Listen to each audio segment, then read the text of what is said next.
Olá, pessoal. Eu sou o Francisco, eu sou professor do Departamento de Ginecologia e Obstetrícia na área de mastologia e oncologia ginecológica. Vou apresentar para vocês alguns conceitos fundamentais sobre os tumores malignos do endométrio. São conceitos iniciais para auxiliá-los aí no curso, na disciplina do 4º ano, servir como fundamento para a nossa discussão mais aprofundada e para a atividade prática de vocês. Essa minha apresentação, eu dividi ela em estrutura e fisiologia do endométrio, retomar alguns aspectos, a carcinogênese do endométrio. Eu vou falar um pouco sobre a epidemiologia dos tumores malignos do endométrio, sobre a apresentação clínica dos tumores malignos, alguns aspectos do diagnóstico diferencial e do estadio do tumor do câncer de endométrio. Eu não abordo aqui com vocês a parte de manejo clínico e de tratamento, porque isso vai ser abordado em termos de aula nas aulas do 6º ano.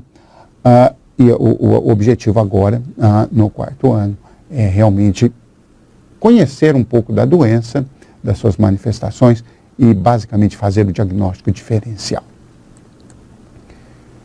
O endométrio, como todos vocês sabem, é a mucosa, né? É a mucosa que reveste a cavidade uterina por completo. Esse endométrio, ele é um epitélio colunar simples, como vocês podem verificar aqui, na forma de glândulas, tá? Formando glândulas. Então, é um epitélio glandular revestido por um epitélio colunar simples. Então, vocês veem aqui um corte de uma glândula endometrial e aqui vários cortes onde aparecem fragmentos da glândula, né? Pelo tipo de corte que é feito na histologia. Então, é um epitélio colunar simples, secretor. O endométrio, ele é uma estrutura responsiva a hormônios, né? Ele basicamente responde a hormônios. Então, o endométrio da menina pré-menarca, ele é um endométrio atrófico. O endométrio da mulher após a menopausa, onde já não há mais a produção de estrogênio e progesterona, é também um endométrio atrófico. E durante o menarqueme, que é o período reprodutivo, o endométrio varia de acordo com o ciclo menstrual. Ou seja, ele cresce, ele prolifera conforme aumenta o estrogênio ao longo do ciclo, e a progesterona causa a diferenciação desse endométrio, tá? Preparando ele para uma eventual gravidez. Se não ocorre a gravidez, com a menstruação ou no período menstrual, com a queda dos hormônios, o endométrio descama e volta a ficar fino. E todo o ciclo se refaz no próximo ciclo menstrual e assim por diante. Então, o endométrio, ele é basicamente uma estrutura responsiva aos estímulos hormonais, aos estrogênios e à progesterona.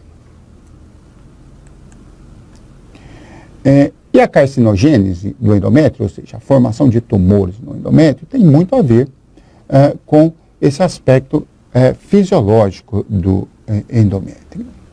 Normalmente, o desenvolvimento de tumores do endométrio, na maioria dos casos, nos tumores mais frequentes do endométrio, tem a ver com o desbalanço ou com a exposição desse endométrio de forma anormal aos hormônios estrogênio e progesterona. E uma característica importante nos tumores de endométrio é que eles se desenvolvem a partir do endométrio normal em uma fase pré-câncer.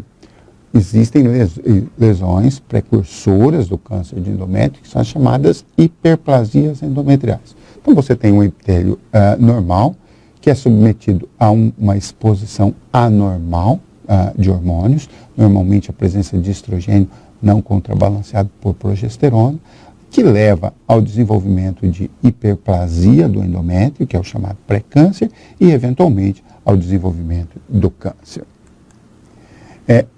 Isso se faz, né, modulado ou mediado por diversas alterações genéticas.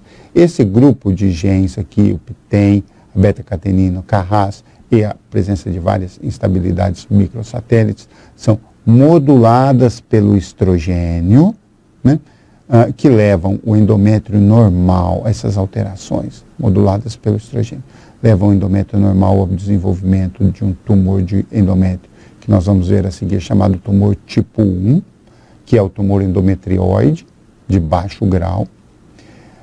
Desse tumor endometrioide de baixo grau, pode haver evolução para o tumor endometrioide de alto grau. Uma segunda via de carcinogênese, que é independente de hormônio, que ocorre normalmente em pacientes mais idosos e que formam tumores mais atípicos, está associada à mutação do P53 ou perda de heterozigose de alguns genes, que leva direto ao desenvolvimento de tumores tipo 2. Né? O tumor tipo 2, tumor epitelial, do epitélio endometrial tipo 2, pode sofrer mais alterações e mais progressão e progredir para um tumor que envolve, além do epitélio, envolve também o estroma, que são os carcinosarcomas, que são tumores mais graves ainda.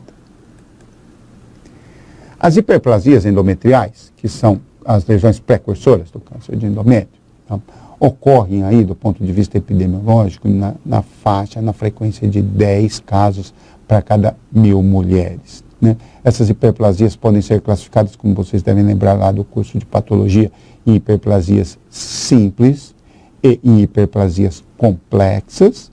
As simples e as complexas podem ter atipias ou não. As hiperplasias sem atipia são mais frequentes, tá? E as mais graves são as hiperplasias com atipia. O risco de desenvolvimento de um câncer de endométrio a partir de uma hiperplasia, tá, ele também varia. Né? Você pode ter duas situações. Você pode ter uma hiperplasia que evolui com câncer de endométrio, que são aquelas que têm risco de câncer de endométrio, e aquilo que a gente chama de associação sincrônica, que é, você faz diagnóstico de hiperplasia, mas já tem em algum lugarzinho ali do endométrio um câncer, tá? Nas hiperplasias sem atipias, o risco de associação sincrônica é menor. Nas hiperplasias com atipia, o risco de associação sincrônica vai até a 50% dos casos.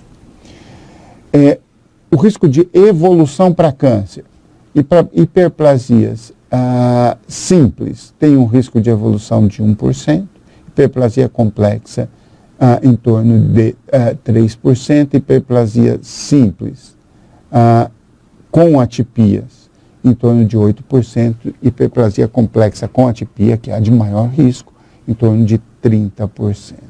Hiperplasia adenomatosa é a hiperplasia complexa em geral, simples em geral, com e sem atipias. Os tumores malignos do endométrio, eles podem ser classificados de acordo com seu aspecto histológico em tumor endometrioide, que constitui 75% a 80% dos casos. Esses tumores endometrioides são tumores do epitélio original do endométrio, tá? E esses tumores se desenvolvem da forma como eu expliquei para vocês até o momento. Eles se desenvolvem a partir do epitélio normal do endométrio, em uma hiperplasia, inicialmente uma hiperplasia simples, depois uma hiperplasia complexa com atipias e depois o carcinoma do endometrioide. Esses outros tipos, o adenocarcinoma seroso papilífero principalmente, e o adenocarcinoma de células claras, eles se desenvolvem ali no endométrio, mas eles não têm essa via, eles são aquele tumor que eu chamei naquele slide anterior de tumor tipo 2, assim como o carcinoma indiferenciado. O adenocarcinoma mucinoso é muito raro, o carcinoma escamoso é raríssimo, tá? E o tumor misto, aí a combinação de diversos tumores também não é tão frequente. Uma outra forma de classificar os tumores de endométrio é em tipo 1 e tipo 2.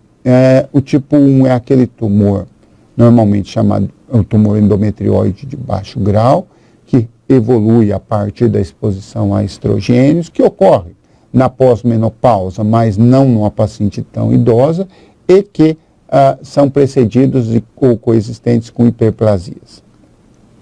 O tumor tipo 2, por outro lado, são aqueles tumores derivados principalmente da mutação do P53, tá? São tumores não endometrioides, sem relação com o estrogênio, ocorrem mais em mulheres idosas, lá pelos 70 anos, e são tumores mais agressivos e de pior prognóstico. As neoplasias malignas do endométrio ocupam o primeiro lugar entre as neoplasias ginecológicas em países desenvolvidos. Elas têm em torno aí de 21 casos para 100 mil mulheres por ano, com uma mortalidade em torno de 3,3 casos. Ou seja, um em cada 7 mulheres que são diagnosticadas com câncer de endométrio morrem da doença, mas 6 são curadas. Espera-se que no Brasil, essa casuística é de 2012, que ocorram em torno de 4.500 casos novos. O risco no Brasil ele é menor, né? Ele é em torno de 4 casos para cada 100 mil mulheres, e ele varia de acordo com a região. Na região sudeste, em torno de 6 casos para 100 mil mulheres, na região sul, em torno de 5 casos para 100 mil, na região norte, tem a menor incidência. Essa incidência também ela é crescente nos países desenvolvidos e provavelmente no Brasil também. Em 1993, a incidência no Reino Unido era de 13 casos por 100 mil, passando em 2005, aí 12 anos depois, para 17 casos e 18 casos, né? E em 100 mil. O que tem sido associado a esse aumento é o aumento da prevalência da obesidade nesses países e a redução da fertilidade. Ou seja, é um tumor tipicamente dependente do desbalanço entre a exposição a estrogênio e progesterona no endométrio. Os fatores de risco para o câncer de endométrio variam um pouco de acordo com a localidade, com a publicação. Nós temos aí essa publicação de 92, que mostrava como principal fator de risco a idade. A maioria dos tumores de endométrio ocorrem após a menopausa, pacientes que nunca tiveram filhos, menarca precoce, obesidade, diabetes e hirsutismo. Muito associado à síndrome dos ovários policísticos, a síndrome metabólica, e que tem tudo a ver com o desbalanço de exposição a estrogênio e progesterona do endométrio. Essa outra casuística mostra também aqui a obesidade, né, como fator importante, história de infertilidade, o risco familiar, nuliparidade, e aqui, nessa outra casuística, aparece o uso do tamoxifeno, que é um hormônio utilizado para tratar câncer de mama, que tem efeito semelhante ao estrogênio. Ele bloqueia o estrogênio no tumor de mama, a ação do estrogênio no tumor de mama, mas no endométrio ele tem um efeito de agonista do estrogênio. Então, ele aumenta o risco do tumor de endométrio. É utilizado para tratar a paciente com câncer de mama. Como se apresentam clinicamente os casos de câncer de endométrio? Basicamente, eles se apresentam as pacientes chegam para a gente com queixa de sangramento, né? É o mais importante. E esse sangramento, como esse é um tumor mais frequente após a menopausa, o sangramento chamado sangramento pós-menopausa. A mulher que já não menstrua mais, parou de menstruar faz mais de um ano, entrou na menopausa, e tem um sangramento esporádico, né? Eventualmente, mulher mais jovem, a partir dos 35, 40 anos, pode ter sangramento intermenstrual. Ela menstrua ainda, mas entre as menstruações começa a ter sangramento irregular. Isso aí pode ser um sinal de alguma coisa no endométrio. É mais comum nessa época hiperplasia, né? Mas eventualmente já pode ter tumor. O sangramento anormal e história de anovulação.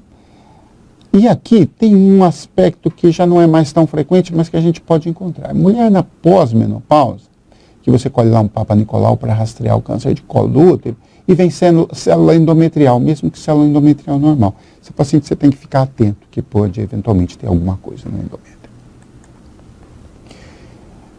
Como é que nós fazemos o diagnóstico diferencial do sangramento na pós-menopausa? Eu coloco isso aqui porque, assim, o principal sintoma do câncer de endométrio é o sangramento na pós-menopausa. Mas a maioria das pacientes que têm sangramento na pós-menopausa não tem câncer, né?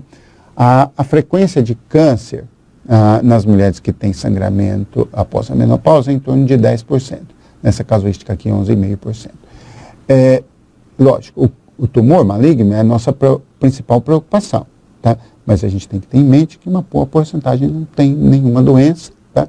Em torno de 50% tem atrofia do endométrio, na verdade. A atrofia na pós-menopausa é o que é esperado, né? Em torno de 40% tem doenças benignas. As hiperplasias são doenças pré-malignas, mas são classificadas como benignas, não são tumores ainda, né? Então, em torno aqui de 13% dessas mulheres têm algum grau de hiperplasia, 10% têm pólipos, algum processo inflamatório, endometrite, em torno de 1%, e sangramento disfuncional, ou seja, o endométrio ainda tem algum efeito hormonal, você faz a biópsia e vê ali o endométrio sob função ou sob ação de algum hormônio mesmo na pós-menopausa, em torno de 14%. Quando a paciente chega para a gente, então, com sangramento, principalmente na pós-menopausa, tá? Nós temos que fazer o diagnóstico diferencial aí dos tumores malignos, mas temos que ter em mente que uma grande proporção delas não vai ter tumor maligno e uma proporção não desprezível não tem nenhuma patologia, né? Como que se faz a propedêutica para fazer o diagnóstico diferencial? Primeiro, a propedêutica clínica, né? Nós fazemos a avaliação dos fatores de risco, obviamente se a paciente for obesa, nulípara, com história de infertilidade, isso aumenta o risco de câncer de endométrio, né? Nós fazemos também o exame clínico, por quê? Porque quando ela diz que está sangrando, eventualmente o sangramento pode vir de outro local. Ao invés de ser um sangramento que vem de dentro do útero, ele pode ser um sangramento no colo do útero, né? E aí o diagnóstico é uma lesão de colo do útero. Então, esse protocolinho se aplica a pacientes onde a gente fez o exame clínico da paciente e não visualizou outra lesão, nem na vulva, nem na vagina e nem no colo do útero, tá? Então, aí a gente vai fazer o diagnóstico diferencial de lesões intracavitárias, de dentro do útero, onde está o endométrio, né? Seguida a propedêutica clínica, nós fazemos a ultrassonografia transvaginal e, eventualmente, fazemos a biópsia. Nós vamos ver com mais detalhes. O que é importante na história clínica? Importante saber quando começou o sangramento, se tem fator desencadeante, se é um sangramento que está associado ou não à menstruação, se ela já não menstrua mais, se ela tem sangramento à relação sexual, a quantidade do sangramento. É importante saber se tem algum sintoma associado ao sangramento e é importante saber se ela não está utilizando medicação, por exemplo, tamoxifeno, ou hormônios para tratamento de outras condições, ou anticoagulantes para tratamento de outra doença. Ela pode ter um sangramento ali uterino, mas sem nenhuma patologia desencadeada, por exemplo, pelo uso de um anticoagulante. No exame físico, é importante fazer o exame físico geral da paciente, buscando sinais clínicos de alguma eventual doença sistêmica, observando eventualmente obesidade e coisas do gênero. É fundamental um exame pélvico cuidadoso, né? Examinar a vulva, examinar a vagina, o colo do útero, a bexiga, o reto, porque você tem certeza de que não tem uma outra coisa sangrando. Senão você começa a fazer ultrassom, fazer esteroscopia e o sangramento está na parede da vagina, não tem muito sentido. Então, o exame pélvico cuidadoso é essencial. É importante verificar ao toque, né, o tamanho do útero, o contorno e a consistência, porque os tumores malignos eles tendem a aumentar o volume do útero, enquanto, obviamente, uma atrofia endometrial não vai produzir alteração no tamanho uterino.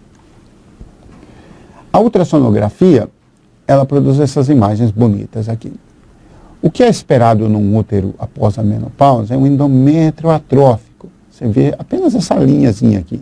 E se você mede a espessura de um lado até o outro do endométrio, deve dar menos do que 4 milímetros, tá? Então, ele deve ser, o endométrio normal é assim, de aspecto fino, regular, em todo o corpo uterino.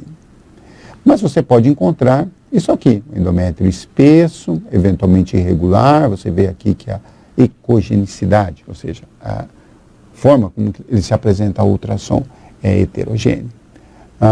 Esse endométrio é um endométrio suspeito, tá? O outro método que você utiliza a seguir, obviamente, se a ultrassonografia mostrou um endométrio normal, você para por aí. Se não, você pode olhar dentro do útero. Isso aqui é uma esteroscopia. Você utiliza uma ótica fininha, tá? Passa através do colo do útero e olha a cavidade uterina. O endométrio da mulher, normal da mulher na pós-menopausa, ele é assim, atrófico, lisinho, tá? Aqui é um osteotubário de um lado, outro osteotubário do outro, tá? Esse é um endométrio normal. Você pode encontrar pólipos, que tem esse aspecto aqui, olha, o endométrio é todo atrófico, tá? E tem uma protuberância, uma projeção única na cavidade, isso é um pólipo, né? Benigno também. Você pode ter um aspecto assim, tá? Que pode ser uma hiperplasia ou um câncer, tá? Olha, todo proliferado, tá? E assim, bastante proliferado, com nódulos, áreas de necrose, atipia vascular, que quase certamente é um câncer. Nesse caso, e nesse caso, você deve obter uma biópsia para estudo histológico, que é o que vai te dar o diagnóstico definitivo. Nesse caso, você simplesmente dá o diagnóstico de um endométrio normal.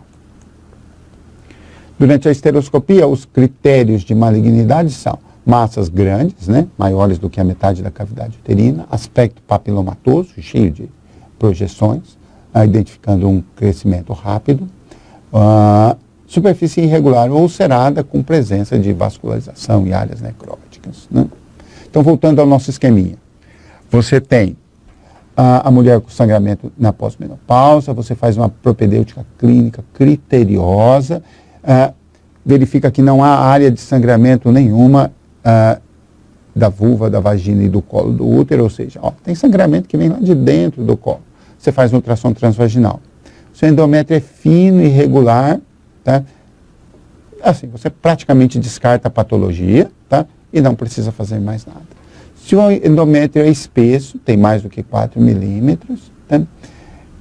Você pode ter aí uma hiperplasia, pode ter um pólipo ou pode ter um tumor de endométrio. Então, o ideal é que você faça uma biópsia e a forma mais adequada de fazer essa biópsia é via esteroscopia, conforme nós mostramos no slide anterior. Bom, se o resultado dessa biópsia, dessa investigação, então, você tinha um sangramento, você fez a investigação, fez a biópsia, veio o câncer, né? Bom, veio o câncer, aí você manda para o oncologista ginecológico, que no caso sou eu. Recebendo essa paciente no nosso ambulatório, nós vamos fazer o tratamento. Mas antes de fazer o tratamento da paciente, nós precisamos de mais uma fase de diagnóstico, que é definir a extensão dessa doença. Se essa doença está restrita ao corpo do útero, que vai ser tratada apenas com uma cirurgia, ou se ela vai além, tá? E vai necessitar mais algum tratamento complementar, por exemplo, quimioterapia ou radioterapia. Para isso, nós utilizamos um procedimento cirúrgico.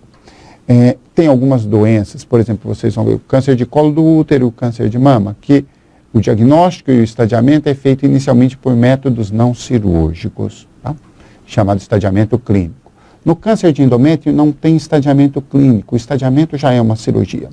Então você fez o diagnóstico pelos métodos que nós mostramos até o momento, essa paciente passa a ter indicação de um procedimento cirúrgico, que é o seguinte: você faz uma laparotomia ou laparoscopia, pode ser os dois tipos de procedimento, obtém um lavado peritoneal para citologia, observa toda a cavidade abdominal, faz biópsia de áreas suspeitas, retira o útero, chamada esterectomia total, retira os anexos, ovários e trompas, e faz biópsias de linfonodos. Com isso em mãos, você vai verificar se o tumor de endométrio está restrito ao útero, ele é estádio 1. Se ele invade menos da metade da superfície do miométrio, é estádio 1A. Se invade mais da metade, mais restrito ao útero, é estádio 1B. Se ele vem para o colo do útero, ele é estádio 2. Se ele atinge a superfície do peritônio, a trompa ou o ovário, ele é estádio 3A. Se ele atinge a vagina, ele é estádio 3B. E se ele atinge os linfonodos, se ele invade os linfonodos, ele é estadio 3C. Se ele invade a bexiga ou o reto ou dá metástases à distância, ele é estadio 4. Tá? Bom, os tumores malignos do endométrio, eles fazem parte do diagnóstico diferencial do sangramento uterino na pós-menopausa, especialmente, né? Após a menopausa, eles devem sempre ser lembrados. Se você recebe uma paciente ou atende uma paciente, ela está queixando de a queixa dela é um sangramento uterino após a menopausa, sempre tem que pensar em câncer de endométrio como diagnóstico diferencial. Ele vai ser em torno de 10% dos casos, mas é o mais grave, é aquilo que você não pode deixar escapar. Porque se você não fizer o diagnóstico, o tumor progride, você não consegue tratar adequadamente e a paciente morre. Importante também a gente lembrar que os tumores malignos do endométrio, a maioria deles é hormônio dependente, né? E que o diagnóstico precoce ele é possível pela investigação adequada dos sintomas, né? Essas duas mensagens são as mensagens finais da aula. Esses são os conceitos essenciais que eu queria passar para vocês e os outros detalhes a respeito dessa doença nós podemos discutir na nossa discussão de casos, né? Que vocês vão levar os casos clínicos e a gente vai fazer a avaliação e a discussão dessas aulas todas que vocês têm aqui nesse tema nosso sobre tumores malignos ginecológicos da mama. Se vocês tiverem mais alguma dúvida adicional, além da discussão que a gente vai fazer em sala, tá? Tem também o meu e-mail apresentado a seguir. Vocês fiquem à vontade para me mandarem um e-mail. Então, até a aula, pessoal.